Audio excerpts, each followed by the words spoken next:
I'd like to call the meeting to order. If everyone could please stand. And have a moment of silence. And the pledge of allegiance. I pledge allegiance to the flag of the United States of America and to the republic for which it stands, one nation, under God, indivisible, with liberty and justice for all.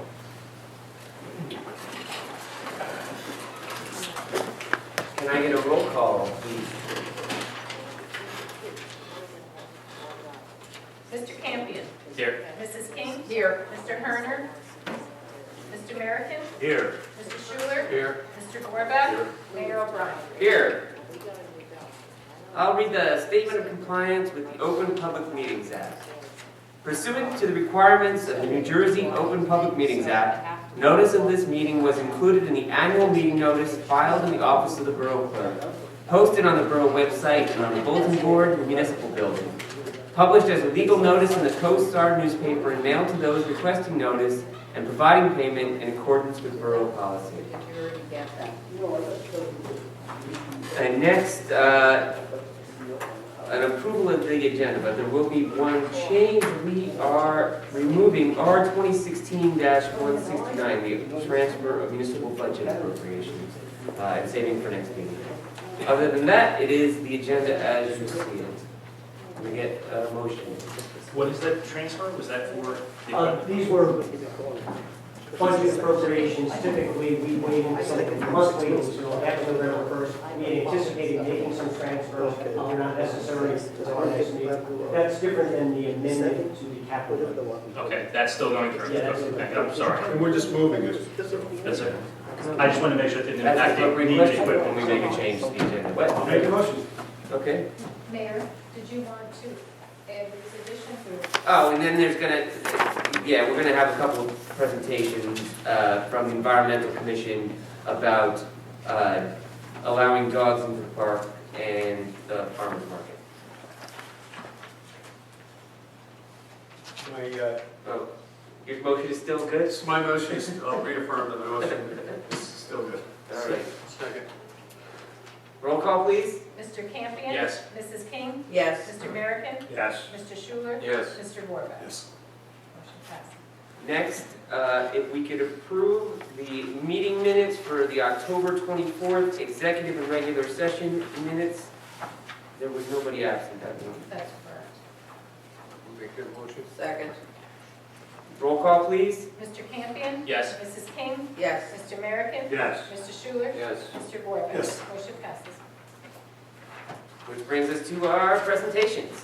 You have on the dais in front of you a, Mayor, that, excuse me, I'm sorry, pardon the interruption. We Go ahead. have, public comment, agenda items only first. No, the presentations are before. I'm sorry. You're absolutely right. I take it all right, back. that's all right. Stick around. You usually keep me on task. So, one of the things that our environmental chair handed out was a proposed ordinance to allow dog walking on borough property, which is currently prohibited on any piece of borough property. So she's going to talk about that, and then about the potential of having a farmer's market. So go ahead. Please present it.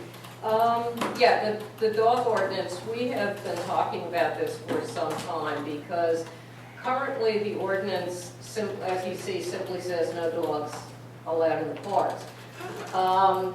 We would like to be able to do some efforts of education of people to pick up after your dog. We do have that ordinance in place. There is a pet waste ordinance that people are supposed to pick up after their dogs. The problem is if the dog isn't allowed on the property, then you can't teach people to pick up after them because they're doing something that technically they're not supposed to do. But it's a very difficult thing to enforce. So we were suggesting to decriminalize dog walking in the park so that people could be allowed to walk their dogs. And we did have a lot of discussions about should there just be one dedicated area? And we said, well, that's not environmentally friendly because if you said, hypothetically, Shore Road from the highway to the railroad tracks, you can walk a dog, that means the people who live on Lair Road would have to get in their car and drive down to Shore Road. So you're forcing people to use a car. And at the end of the day, people really just want to be able to take their dog for a walk. We want the people to pick up after their dogs. So, and we, the town, send a mixed message now because we have mutt stations at large parks. So, you know, which is something that came up over time, that people saw there were dogs being walked and the town installed mutt stations instead of enforcing the law. So, you know, it's very, very confused for people that we have a sign up that says dogs prohibited and a mutt station right next to it. So, which is it?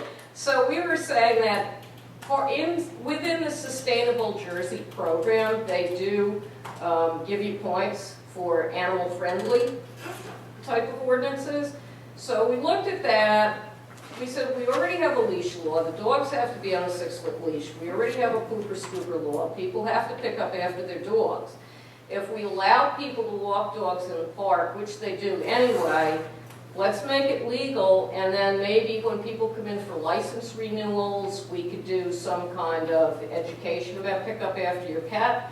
We had somebody at the Environmental Commission meeting who said that they have a little attachment for the dog leash which has plastic trash bags in it, so that you can pick up after your pet and you can't say I didn't have a bag with me or the mutt station was empty. So we thought maybe if there was, you know, whether money in our budget or money in the Clean Communities budget, if we could like give out. People come in to get their dog license and we give them one of these little disposable bag carriers for their leash. The bottom line is we're going to let people walk their dogs. Yeah. Yeah, I'm all in favor of it. I mean, there's plenty of times when people want to see their kids play Little League or whatever, and, you know. Well, and if you look, we did define areas where dogs would not be permitted, because I understand too, the flip side of the coin, people were concerned that they don't want dogs on the playing field, and people don't pick up after their dogs. Yeah, I don't mean on the play, I mean as a, you know, spectator, yeah, of course, yeah. But if people, It makes sense. because people do walk their dogs on the fields, they let them play on the basketball court, they let them in the playgrounds, that would still be enforced that that's a no-dog area. And we would suggest signage that would go up and say, you know, this is a dog-friendly area, this is a dog-free area. And just say, as per the ordinance, you can't have a dog in the playing field, you can't have it in the playground, you know.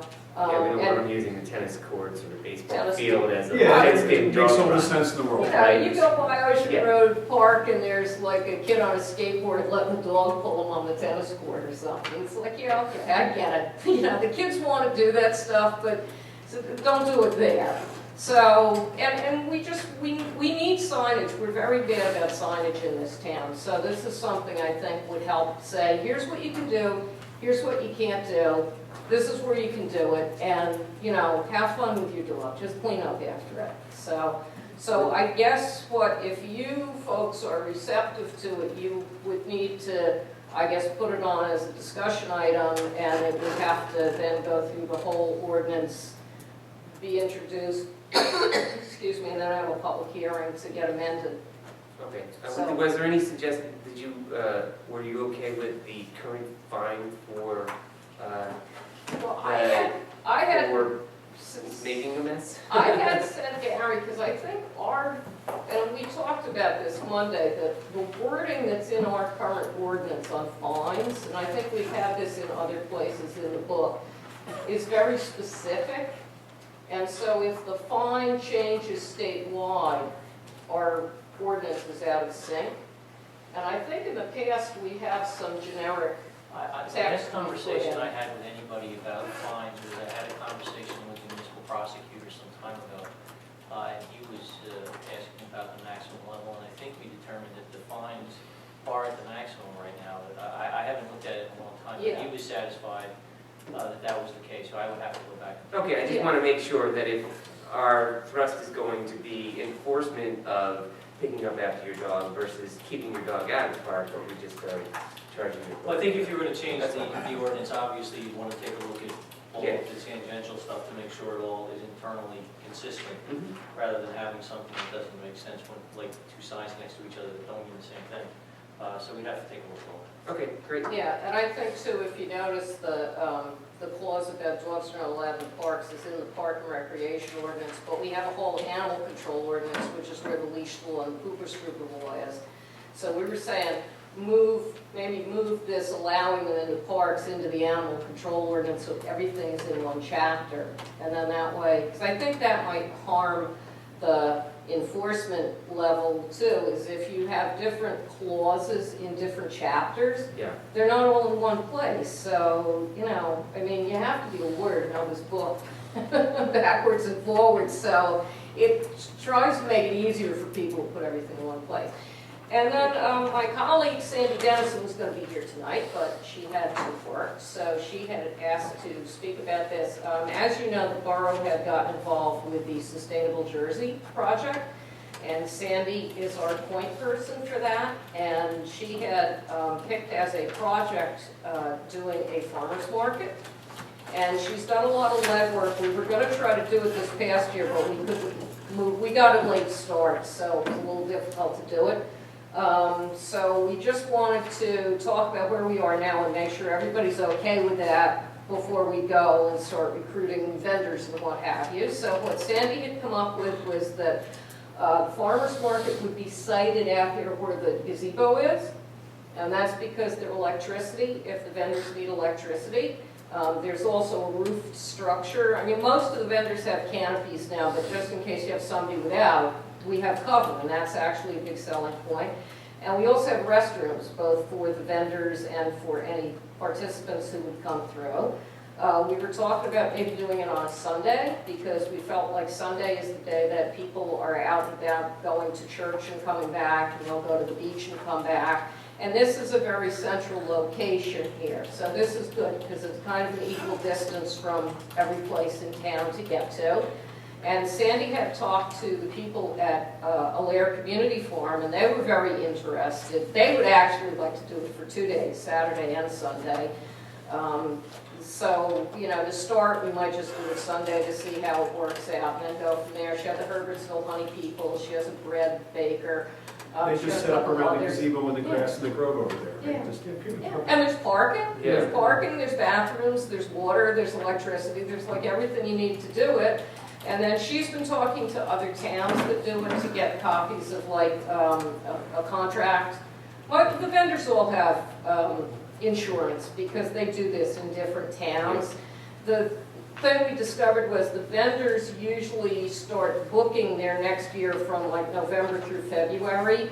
So we missed that window of opportunity last year. So everybody had already made their commitments for the summer. So we want to try to put something out. We were going to put something in the Coast, ask the Coast Guard to put something in.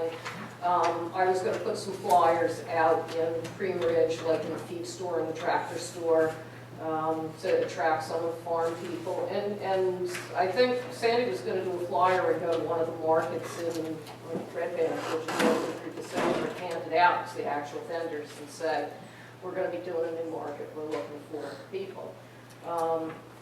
So we thought it would just be a good benefit for everybody in town. I mean, it's, you know, it's a good source of fresh produce, it's close at hand. You know, if we had a bunch of different vendors, it could be interesting with who we have in there. She's looking also, New Jersey State Department of Agriculture has like a junior market manager program where they take high school kids and they teach them how to run the market so that it gives them some business experience. And they become like the junior market managers. So I just want to make sure that nobody up here has like any problems with that idea. Great idea. Yeah, it's great, yeah. So, I think it's good. Okay. Good. Okay, well, Robert's heard it before because he's on environmental. Oh, the only thing I'd like to see in this is that we addressed licensed animals, that they be licensed. Oh, that's the dog. Well, we already, in the dog ordinance, we already have Okay, license requirements. because as Sarah will say, But maybe while we're educating people about the places that they can now walk their dog, we're also making a push for getting more licensed dogs. Because I think, I don't know, the statistic I heard, and I don't know if it's true or not, was that there's only like 200 dogs, 250 dogs licensed in town. I don't know. yeah, Is that Tom, true? you campaign too, and you've been to these I houses. want to say it's at least, it's somewhere between 250 and 275. Okay, well, which is probably about 10% of the dogs in town. Or it's at least, I mean, it's not even a third. It can't be. There's got to be over 1,000 To be dogs honest, in I town don't know easily, the right? exact number that we've issued. But there's it's- easily got to be 1,000 dogs in town. I mean, Well, So anyway. it's another thing to bring out. Hey, Yeah. Get your free roll of. but as I've been saying, I mean, Super bags. we really haven't provided any service to the people who own dogs by making all of our borough property against the rules to go on. Yeah. It would be nice to be Well, able to I say, think- look, here's a reason, this is one of the reasons you should be licensed. I think the purpose with the licensing fee is that the license fee pays for the free rabies clinic. Yeah. And years ago, that was a big deal because you didn't have as many veterinarians. If you look at the state statute for animal control, it's very old. You know, they have a section in there about who's responsible if your bull gets loose. So, I mean, it's an old law. And the laws governing dogs and rabies date back, I think, to the days before there were treatments and things Okay. for it. So that was really part of it, was that they told people you have to license your dog, and that will pay for the free rabies clinic, and that was what you got. But most people now just go to their vet and get it done. I don't know how well attended those rabies clinics are when they do. I mean, they won't let you do anything with your dog. Like, you can't get your dog a haircut. You can't do anything Yeah, you without gotta a have rabies it. shot, without proof of that. Yeah. So. So I think that was what you And got. you out of had a the question, license. was it about the farmer's market? Well, Farmer Market, just a couple of questions. I didn't know, I didn't hear any, I may have missed a couple of questions. One, the timeline in terms of how long in the season it would start and end. They were talking, Sandy was talking about Memorial Day through maybe the end of September, a little bit after Labor Day, So June because, through September. yeah, I think she wants to see more like how many people she gets and how the vendors are perceiving it. And I'm not sure, not having any familiarity with what other communities do, whether there's any type of registration or whether it's kind of a free-for-all where. the No, there's a vendors come in. contract, and I think she got a copy from Belmar or Manasquan, and she had. Okay, that's something that we would probably Yeah. want to take a look at. Yes. And then to further hold water on it, the property out here at the gazebo, it's my understanding that the borough doesn't own it. That's actually school property, and that the gazebo is there by virtue of a lease between the Board of Education and the borough. But having not I thought it done was any. David Brown. I thought that was the one piece that was. Yeah, my I don't know. understanding I guess- was no, because that's where the original police station or borough hall, what was out there, Sarah? There was a green garage. What was the building? Well, the original Borough Hall Was on Mercer. over on Mercer, yeah. Yeah. But there was It's like across the something. But there was, Tap house. well, there was a house here, and they temporarily used it as Borough Hall. Okay. Before they built this building. Yeah, And then- but that's why I believe that strip out there to the tree line. 15 feet from the curb line towards the gazebo. And then the rest is. We looked at, driveway work, but we did that 2 years ago. Okay. Well, 15 feet is fine, because most of the spaces are 10 by 10, so. I still think we should get Board of Education approval because, Yeah, we can, Yeah, we I can mean, we talk can about pursue that, but it is one more hurdle. There's to another get lighter through. room. Yeah. But I'm sure, I can't imagine anybody really having a disagreement with it, because it's something that we're trying to do for the benefit of everybody, so, you Yeah. know. Okay. And as I said, the vendors typically already have insurance, because this is usually how they make their money during the summer, is instead of having a farm stand, they go around to these different markets, so they already have all the insurance. So you get the contract and then proof of insurance, so we can proceed with this, everybody's okay? Oh, I think it's a very Taking good steps? Okay. I just want to make sure, I don't like to leave anything to chance. Now, the so. only thing I would like to go back to is this dog park thing. On the Lair Road, for example, where would we say that they could walk their dogs? Because you have a field in the front that's near the parking lot that's used by the kids to play soccer or practice football. There's also a softball field. So where is the area that we're talking about? You can have your dog in a leash, right? You're not letting your Oh, dog yeah, run yeah, free. you So can't let it I run could see free. people walking across, if there was a game in the big field, I You could go see a up the parent road. with a stroller and they got the dog and they could want to see They cut across the field, but it's not like they're letting the dog run free, right? And they go up. Yeah, but I'm not talking about the dog running, you see, Well, the there's ordinance specifies, I mean, the proposal that she made, that they're not allowed on playgrounds, picnic areas, landscape gardens, playing fields. I know, So but someone would that's say to what somebody, I'm look, your saying, dog so in shouldn't a be here, they're railroad probably park, with their dog, Yeah. right? You know, I that's, mean, they could walk up the road, the access road that goes back there that But yeah, people they use shouldn't as be a on the full jogging playing path. field. that- Or they according could to the just, there's a ordinance. paved path that goes back past the tennis court, so I mean. see, they can be I, in the spectator area. I perceive this is gonna be a problem. Because I can't imagine, I mean, I see what people do now, because I live near that park. And I can't imagine that people aren't, they're not gonna walk around on that driveway and up the path. They're just gonna go wherever they wanna go. And you've got a lot of parents that don't want their kids to be playing in an area that is heavily trafficked with dogs that are going to be Well, the doing their problem business is, in an area where they Well, shouldn't be. I think then, most of the parents actually have dogs. Yeah. And, they bring them over there anyway. Yeah, they Yeah. bring them anyway. So the alternative is then the police are, if you don't change the ordinance, then you're gonna have to enforce what you have, and the cops are gonna have to tell people, get your dogs out of there, which is gonna be an equally unpopular move. Well, but that's what I'm saying, Kat, is I can foresee that that's what's gonna happen, is that if we do have just a certain area that we're gonna allow it, especially in the Lair Road Park. Black Creek Park, there's hardly anything. Ocean Road Park has a lot of area to it, but I just can see Lair Road Park as being an We can issue. always change the ordinance if it's a problem. I mean, I don't. but I think see what it. you're gonna get is a lot Yeah. like what you have now, except it's gonna be legal.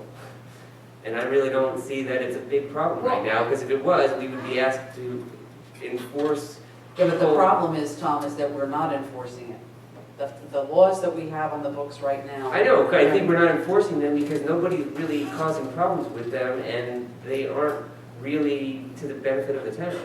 So we make it so that it includes dogs in our town, but excludes them from areas that might be problems, and you go from there. Yeah, which is what we try to define here, so I think the thing to do is make it a discussion item and have people come and hear the Well, I mean, that's pros what we and have to do cons. anyway, right? Yeah, Or yeah, it's an yeah. ordinance, it's So not- you know, Like it just have shows up people on the from the agenda town above. come. I mean, this is just something that the Environmental Commission was approached with to say, you know, can we look at this? And as it is covered under Sustainable Jersey to have a pet-friendly community.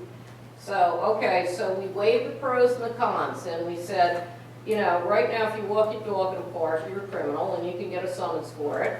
But you can't, we as the Environmental Commission can't say, please be environmentally conscious and pick up after your dog, and we can't have like a campaign for pick up after your dog, because then we're acknowledging that people are doing something illegal and the town isn't doing anything about it. So either enforce it, which is going to be unpopular with the people who go there with the dogs, or let people walk their dogs, and then let's And be have some responsible, yeah. education to say, this is how you're responsible. We already have the leash law, we already have the pooper scooper law.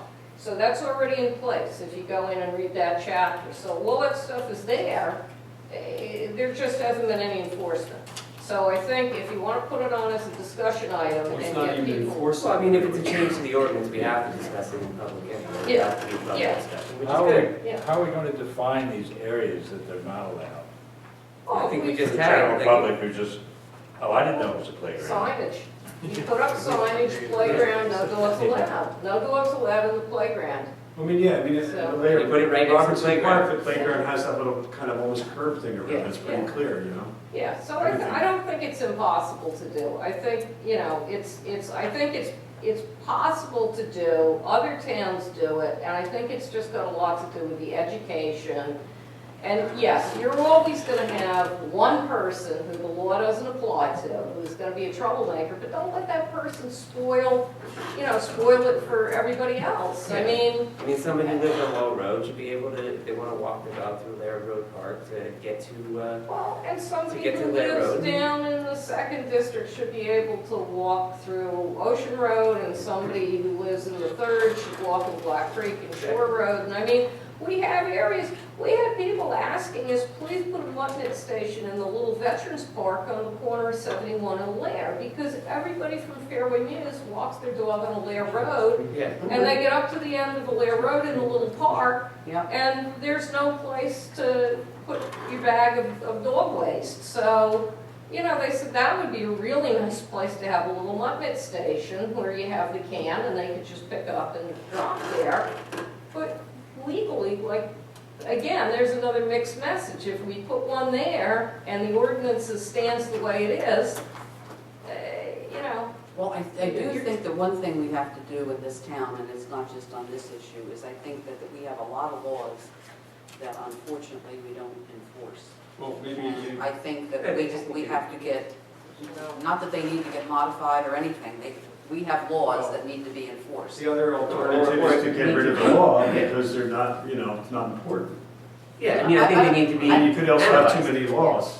I don't consider some of these laws that we have on the books as not being important. I'm just Well- saying that there's laws that we need to Yeah, enforce. You remember when the last year you were on council and the first year I was on council, which was 2008, we voted to have a recodification project to overhaul the book.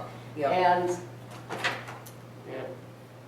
you were off council, I'm off council, you're back on council, and the recodification still lives I thought that on. was so- current, I thought we went through that whole thing last year. No, Is that that's, something different? yeah, there is something different. You have an annual codification, which means at the end of the year, when Tom has signed everything that you passed this year, the clerk will send it to Coded Systems and they number it, they put it in the correct chapter, they do what they need to do to make it all formal. That's an annual codification. So that's what we were behind quite a bit. That's what you were behind on. The recodification was to sit down and say, boy, this book is old. We need to read it from front to back and update it. And take out anything that's out of sync with the state statute, update it, update fees, whatever. And that has just been grinding on. So, and I understand government is a deliberative business, but that's really been getting deliberated for a long time. And I think that would speak to your point, Sarah, that a lot of that stuff, like, $5 license to sell oysters out of a bucket door to door, Get rid of it. get rid of it. Yeah. Get rid of it. Then we'll have a massive influx of door-to-door oyster Oyster sales. sellers, yeah. What, you don't have a license anymore? I think we actually have a law there, so you can't sell any goods from East Asia in town. So we have a restraint of trade thing going on. So, That's enforceable. yeah, so anyway, so I don't disagree, that's a whole nother animal, that's not in animal control. So I'm just saying that this is something that we've been talking about in the Environmental Commission. I now hand it off to you guys. No, that's what we've asked you to do. Debate it. You gave us a suggestion, now it's our job to get it on the Decriminalizing agenda dogs. and make a determination. Really on it. progressives. There you go. Thank Thank you. you. Thanks.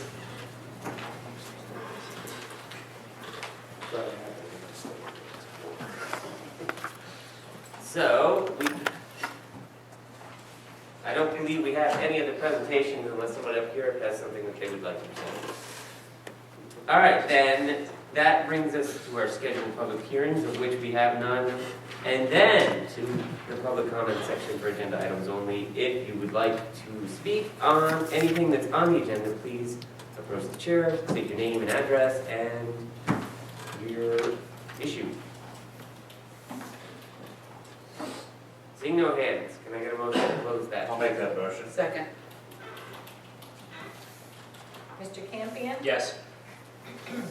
Mrs. King? Yes. Mr. American? Yeah. Mr. Schuler? Yes. Mr. Gorback? Yes. Public is closed. All right, that brings us to our discussion items. We have a capital program status report. That's the green sheet. And Mr. Delaney's presentation that he's done here. Yes, Mayor, this is marked as a draft with today's date, but in fact it is the final version that has been distributed for your use and review. Just a couple of items that are worth noting as part of the capital update. Starting on page 1, the green sheet, Under the grant applications, the Monmouth County Open Space Grant, you can see that the application was submitted as a result of some additional information that the county has requested. Supplemental materials were submitted in a timely fashion. Moving on, no updates to report under DPW vehicles or miscellaneous items. Under buildings and grounds, we're going to page 2. Just a brief update on the DPW site remediation. The phase 1 sampling was completed in September. We have now actually received a proposal for the phase 2 sampling, and that monitoring and sampling is scheduled to be done in December. Upon the completion of that, we will be in a position to finalize the report to the state NJDEP. The news there, as I reported previously, is that there has been some natural attenuation of whatever remediation was originally required there. The samplings continue to show decreasing levels of whatever the materials were that were found in the ground there. As I think everyone is aware of, that site remediation is the result of long-term use of that facility for automotive repairs as well as fueling. I guess that dates back many years. Moving on to parks and repair maintenance under the community center improvements. At a previous meeting, it had been reported that the borough had received a OSHA hazard complaint regarding the community center. We have had a subsequent inspection, first by our JIP representatives, and we have just recently received the report. And in fact, the purple covered sheet includes both the preliminary report from our JIP representative, that's the Skyline Environmental correspondence, and then subsequently there is the inspection report. We had some air quality testing performed there, and essentially you can see in the results there were several of the tested materials that showed a slightly elevated status. The bottom line to the inspection is that both the JIP inspection and then the air quality monitoring samples that were taken indicate that there was some physical evidence, primarily in the meeting room or the large room at the community center, where there was evidence of either roof leaks or other water intrusion, as evidenced by stained ceiling tiles. Those tiles have been removed. Additionally, both the air quality reports as well as the JIF inspection indicated that in the basement area there is a lack of proper ventilation. The recommendation is that we add a dehumidifier, particularly during the months when the heat is off.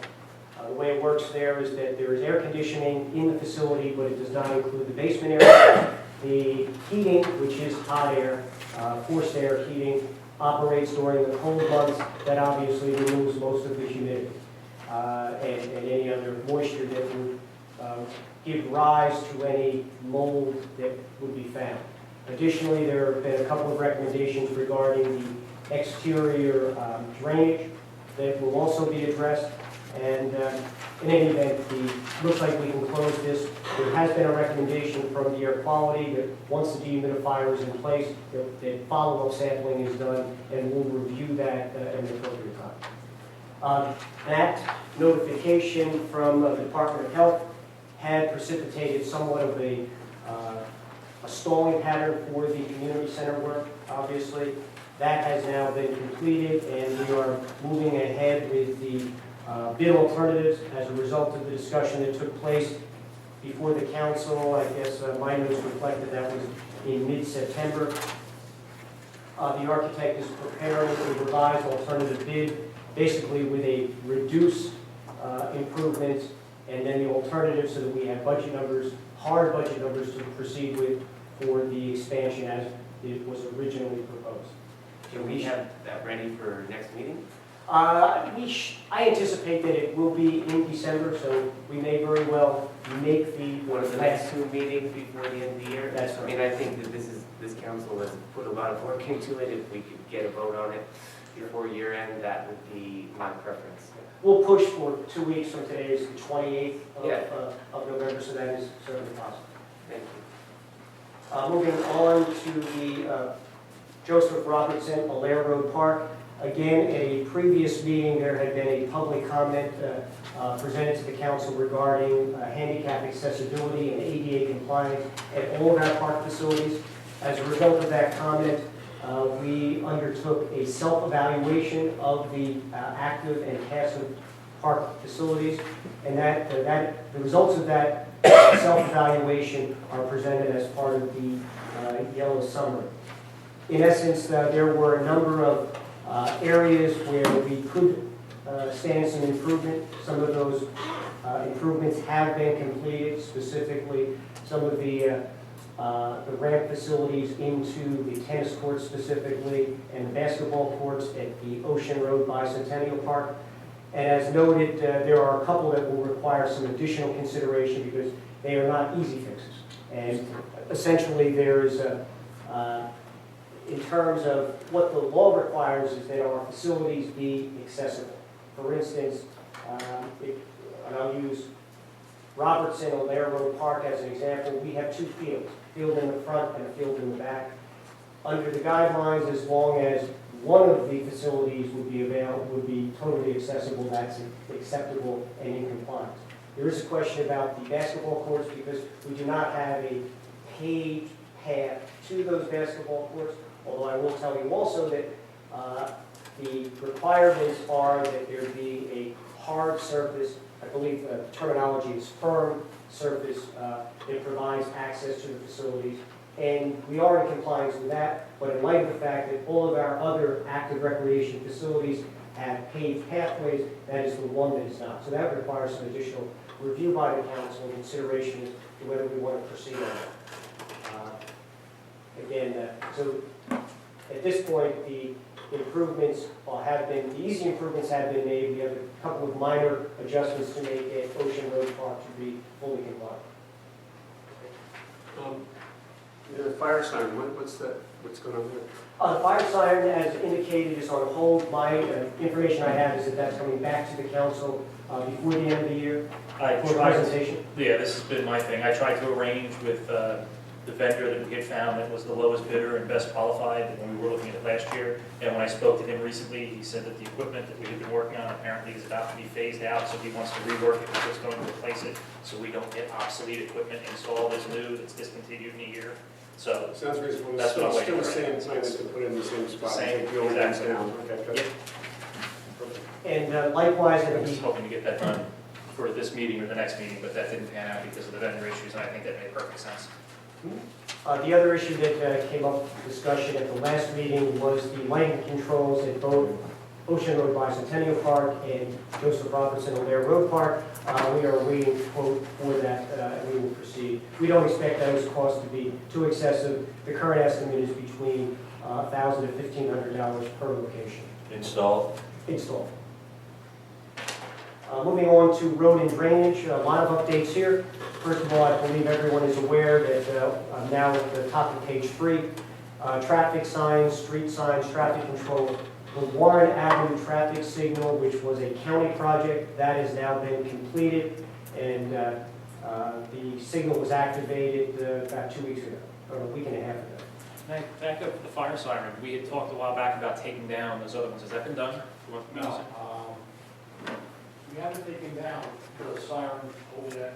I wanted to find out exactly what we're going to do today with the community center in case there's going to be some changes. Because we moved the poles from the service on it. What about the pole? What about the actual siren itself? Is that down? Or everything is still up there? Okay. It's not working though, is it? No, it's out of service. And is the one at Green working? No. But that's, you have plans to take it down. Well, the one on Reeve, I can get that one taken down. I was told to take it down the community center. I didn't because I wanted to just be cautious in case we didn't know we were going with the top lot and the building that may serve some site lighting. It's a good. Didn't make sense to take No, it no, out. no, not take the pole out, I just told you about Yeah. the horns themselves. Yeah, I think, Joe, to be honest with you, because I spoke to Jay about this about 10 days ago. I think that there is a big concern that those sirens have got to come off the poles. They take them off. I don't care what's going to happen in the future, the sirens got to come off the poles, because the people are under the impression that we have done absolutely nothing with this. And if they don't see the sirens there, then they're going to know that we have. So I think both at the community center and at Grieve Avenue, those got to come down. Just so that we're clear, we can terminate the electric service and remove the equipment when we leave the poles. Yeah. That's what I thought we had agreed about Yeah, 3 months Yeah, ago. well, I thought it was done already. yeah. Because as Joe said, the pole may be useful. Yeah, Fair enough, but just get This this is to one something point. we're not gonna have an outside contractor, but I don't have the equipment to do this. Okay. We can get that done. Perfect. Put that on the top of your list. And not on the pole, not on top of the pole. Continuing on the road and drainage, just below the Warren Avenue traffic signal, the handicap ramp in conjunction with the crosswalk at Ocean Road Park, that ramp has been completed. The next step is the road restoration and the crosswalk painting, and we should complete that by the end of this month. The street opening restoration, this is the New Jersey natural gas work that is proceeding at the north end of town. There's phase 1 and phase 2 to this. The Wall Road portion of the project has been completed. What the gas company is calling the Greenwood Road project, which actually includes parts of Parkview, Woodcrest, Greenwood, Claridge, Pitney, and Windsor. That work is presently underway. I'm told that the gas company has completed the installation of the new gas main. They are now proceeding with the service installation cut over from the old main to the new main. Once that's completed, then the old main will be retired and taken out of service. That work continues, and the gas company expects that will continue through the end of this year and weather, depending on weather, into early next year. Can you, both because I'm a resident of Woodcrest Drive and because I've been asked by residents of Woodcrest Drive, there's been no, information about, or we've not been informed that the road is going to close. Are they going to close Woodcrest? Because they closed Greenwood for a while as part of this project. So. And if so, what kind of notice are they going to give us that the road will be closed? The gas company, this is a gas company project. The gas company, based on the information that they have provided us in our request, they are to be making individual notifications to all impacted residents when the work proceeds. And again, based on the nature of this work, there may be portions of roads that are either closed temporarily. If that has been an ongoing problem, I can check. There is some coordination. I haven't heard anybody complain about their road being closed and them not being notified. I just have had worried residents on my road saying, is our road going to be closed and will we be notified? I don't think they're coming up to our end. I think they're done with what they're doing. I think they were doing it. That's what I thought, but I just wanted to... Especially if he said the main's already done, they didn't do the main in front of us. No, I think the main went up a different road. I don't want to speak for the gas company, but what they've told us is that they would be making the notification, either the gas company or Kylie, the contractor, anytime properties or individual residents would be disrupted. You know where I saw it, Tom? When they first introduced this, they gave us a map, and the street did not come in front of our house. Okay. They stopped where they stopped at the street down from us east. Yeah. That's as far as they were going. That's where I saw it. Okay. Now, Jay, you said that the project on Wall Road was completed. Does that mean all the services to the houses too? That is my understanding. It is my understanding that Well, they're wrong. last week they retired the... They're wrong. Okay. That's not the case. Because I have a house in that area and it was not given service, and I was never notified. Okay. And just if I may, it had service, they terminated the old one and they never reconnected the new one? Is that... There's service in there, but they never reconnected the new. Okay. Why don't you see me afterwards? We'll make arrangements. We've been, And they never gave me a notice either, which I'm very surprised about. as am I, but we'll double check on that. We have been fielding, I would say, a small number of complaints and issues. The contractor and the gas company have been very responsive to those, but sometimes things fall through the cracks. Moving on, the other notation under the road reconstruction Jeanette Court, that project is on schedule. It is anticipated that it will be substantially completed by the end of this week. And Joe, I believe that is the case? Yeah. It was supposed to be July, I think that will be pushed off, it's supposed to rain pretty heavy tomorrow, so Wednesday they should be paving. Wednesday, Thursday, paving, striping, and all the flat work and concrete work is done and drainage work. Related to that also, our crew changed out the hydrant on that street, so there have been ongoing coordination between the contractor and our personnel. The final item there under road and drainage, the Warren Avenue Railroad Crossing, that's a New Jersey Transit project. That was completed. There is some additional painting. That's the Warren Avenue, the boundary between Spring Lake Heights and Spring Lake. Again, based on this work being done, our public works crew made a hydrant change in that location and also a replacement of an inlet and some drainage pipe fill. Is that Yeah, there was a existing pipe that stuck out of the ground there. It was short area with the crown of pipes that is now in the roadway. So we made pipe for the lane and replaced the hydrant while we were able to work in the railroad. So it's similar to the Ocean Road project we did last year, or actually 2 years ago already. When they do the crossing, we try to get our utilities and any work in those areas done while we can. And we've got a pretty good work. It's a very smooth crossing now. It's impressive you got that done. From what I understand, they're not very friendly about letting other people work in their turf there, once their sandbox is It costs me a there. lunch or two, but it's. Thank you for getting it done, Joe. Yeah, but they're very good. We have a good relationship. moving on to page 4, the water sewer utility. On the water side of the system, the annual well inspection and flow test that has been done. We are awaiting the report, and we'll be utilizing the report based on those inspections to determine if anything special will be added to next year's utility budget for our wells. Moving down, hydrant and valve replacement. Year-to-date, 6 hydrants have been replaced. And in fairness, I would say that the priority list has changed dramatically, primarily as a result of both the railroad crossing at Warren and the gas company work at the north end. Joe has shifted some of the work because it was a lower priority, but given the nature of them coming in and doing the work, that was the appropriate time to get that out of the way before the road's paved. So we're on target in terms of the number of hydrants, not the ones that we originally expected to do. Moving on, well 4 closure. You recall that in the summer we received bids. Those were subsequently rejected as being above budget. After reviewing that, we are going out to bid again, modifying the completion timeline to provide a much wider 180-day period for the contractor to complete. We are hopeful that that will improve the bid results by allowing the contractor to use this as a fill-in job as opposed to being a start and finish under a tight timeline. At least that's some preliminary indication we have from the contractor. We're also hoping that doing it at this time of year is also the right time to do it. On the unmetered service, the only update there is that the meter for the municipal building is scheduled for this week.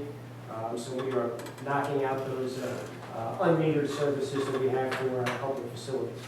Moving on to the sewer side of the water sewer operation, we are on track with the Shore Road and Black Creek pump station improvements. We're expecting to see some preliminary design, some of which I think you've noticed on the whiteboard in the conference room.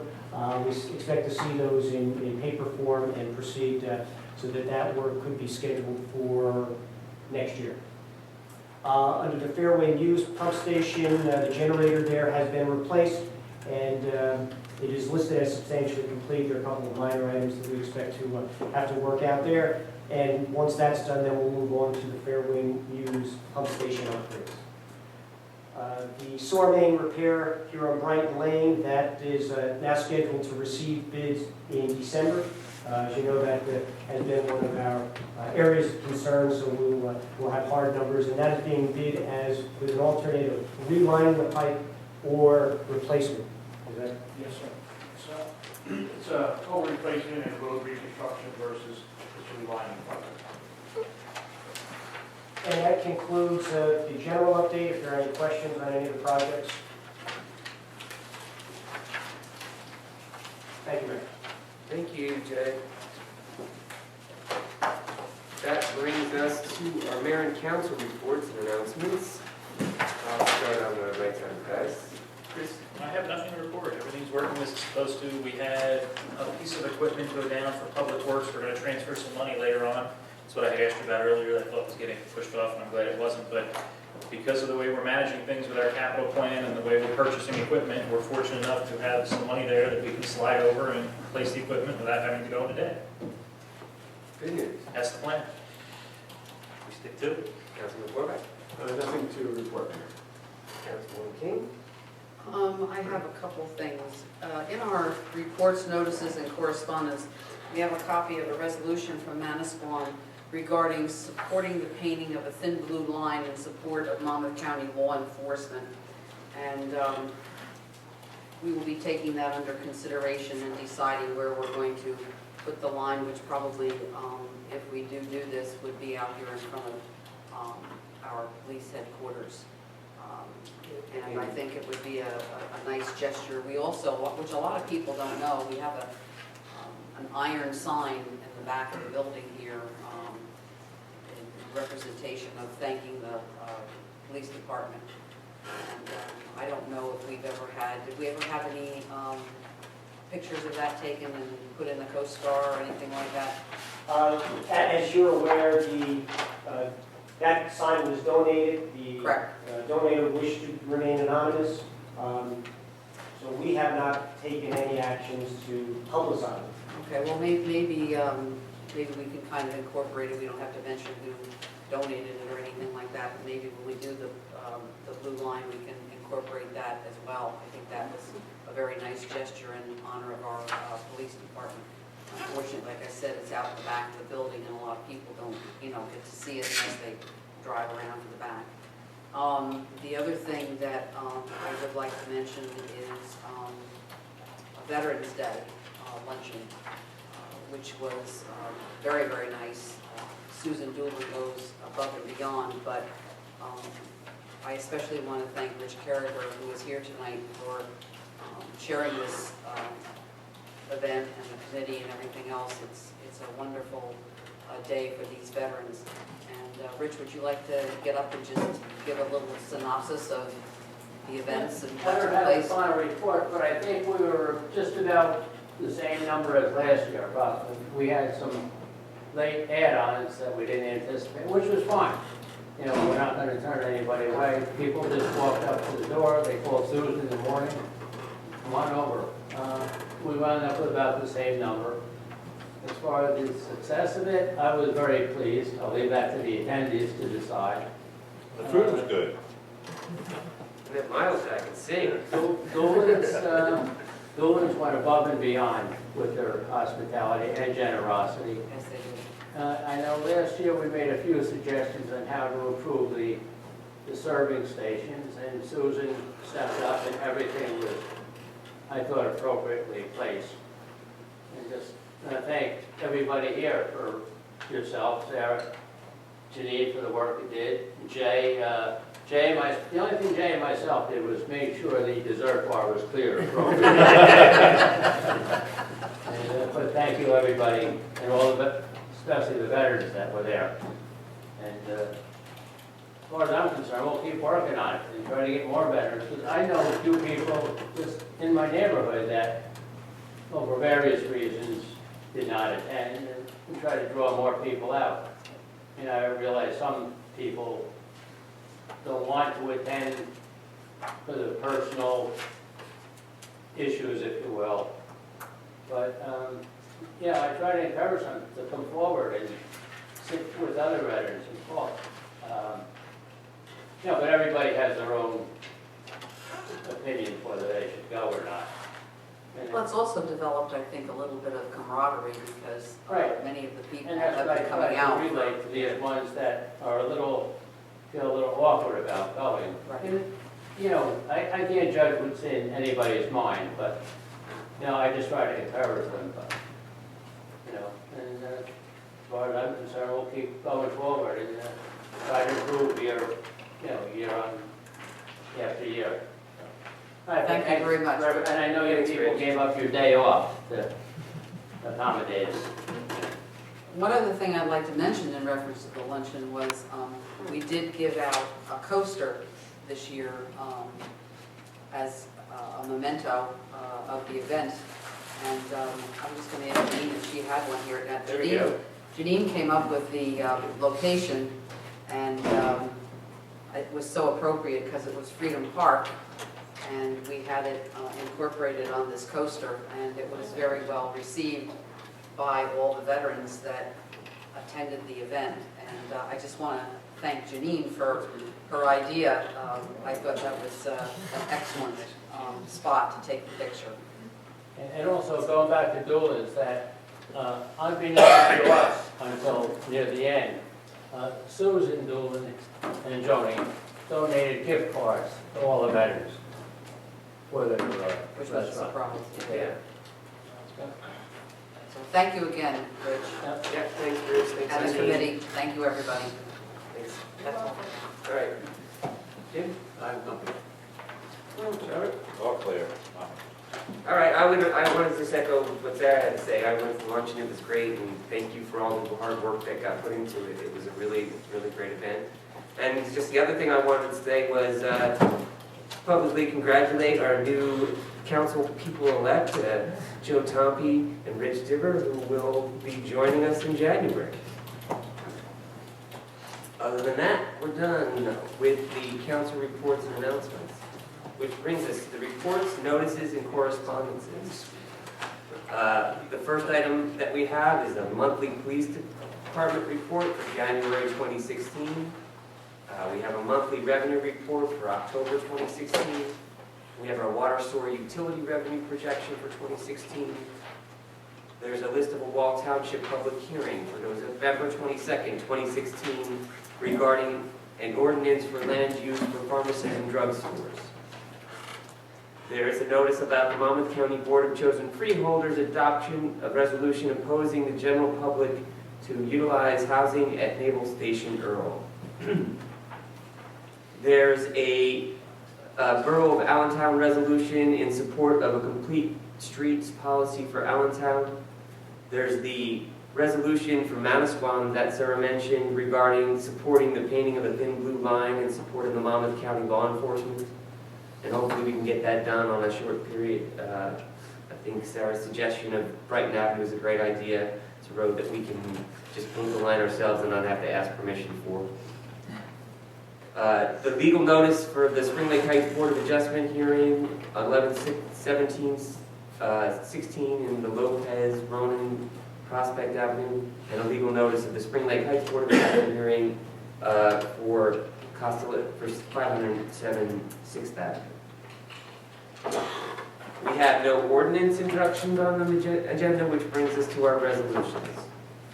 So let's go ahead and go through these. The first resolution is R 2016-166. Let me read it first. It's a resolution of the Borough Council approving the use of the community center by the Commons Condominium Association on Sunday, November 27th. Now, if you'd like to make a motion. I'll second it. Roll call, please. Mr. Campion? Yes. Mrs. King? Yes. Mr. American? Yes. Mr. Schuler? Yes. Mr. Borbeck? Yes. Motion passes. The next resolution is Resolution R 2016-167, approving a short municipal alliance grant for the fiscal year of 2017. I'll make that motion. Second. Mr. Campion? Yes. Mrs. King? Yes. Mr. Herner? Oh, excuse me. Mr. American? Yes. Mr. Schuler? Yes. Mr. Borbeck? Yes. Motion passes. The next resolution is Resolution R 2016-168, authorizing the release of designated escrow accounts. I'll make that motion. Second. Mr. Campion? Yes. Mrs. King? Yes. Mr. American? Yes. Mr. Schuler? Yes. Mr. Borbeck? Yes. Motion passes. Resolution 169, as we mentioned, we took out of this agenda, which brings us to Resolution R 2016-170, a resolution of the Borough Council authorizing an amendment of the 2016 capital budget. Okay. Second. And this is in regards to the public works vehicles and equipment that Chris spoke of before. Yes, Mayor, if I may. Yeah, go ahead. Just to walk the council through this, this is somewhat of an unusual, this is an amendment to our capital budget. And just by way of background, and again, Councilman Campion alluded to it previously, included in this year's municipal budget were an appropriation in the amount of $120,000. It was appropriated towards the purchase of a roll-off truck.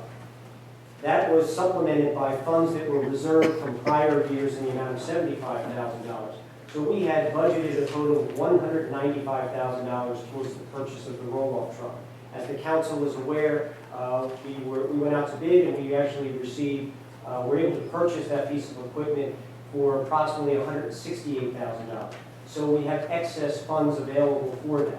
However, in following the directive of the council in preparing the budget, there were concerns when we started this capital program to make sure that the funds would be reserved for the purpose that they were intended. As part of that, we were very specific and itemized the roll-off truck. This resolution amends that to change the purchase of roll-off truck to the purchase of public works equipment. That allows us the flexibility needed to purchase the equipment that is now needed in public works for the trash buggy vehicle that we're looking for. So we couldn't spend it. We're gonna get one of those, Everybody right? else to talk about it. It worked just like it was supposed to. So you need a So motion? now, yeah, we've had the motion We and the had the second motion. already, it's just now, it's up to a vote, right? You know, all the details. Mr. Campion? Yes. Mrs. King? Yes. Mr. Merrickin? Yes. Mr. Schuler? Yes. Mr. Vorbeck? Yes. Motion passes.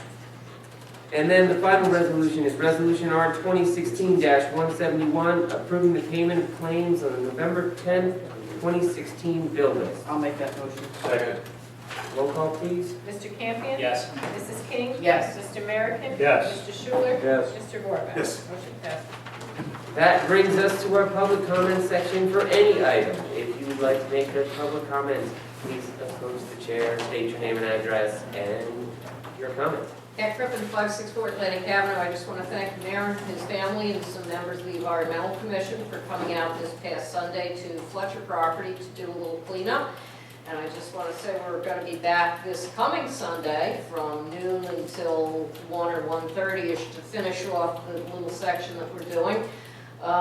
We're working in the two corners. If you face the property, it's to the right-hand side where that front fence line goes into the eastern boundary. We cleaned out all the weeds, and Tom and his son Declan were in there with spades digging weeds and pulling them so that the roots were taken out. So hopefully that'll prevent them from coming back. So then we're going to finish clearing the area just behind there where we have the various wildflowers that are protected. They've all died down, so this is the time of year we want to get in there and clean those out. So everybody's invited, Sunday at noon, come join us, feel free. And we'll get that done. That'll be one less thing to worry about. So thank you very much.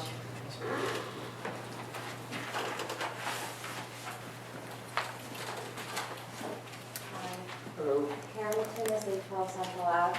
I wanted to talk about the thin blue line that you brought up, Ms. Kim.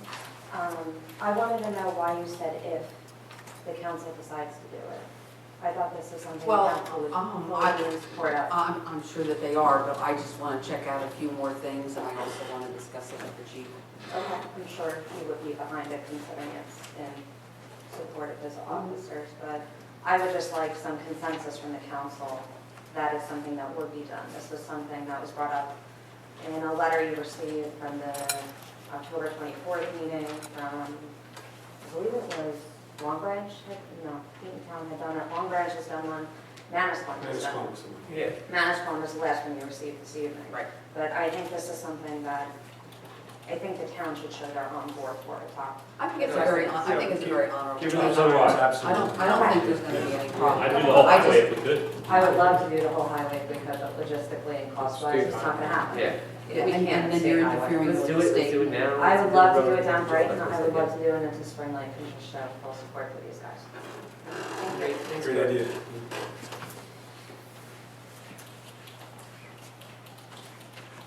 Seeing no further hands. I'll make a motion to adjourn. Second.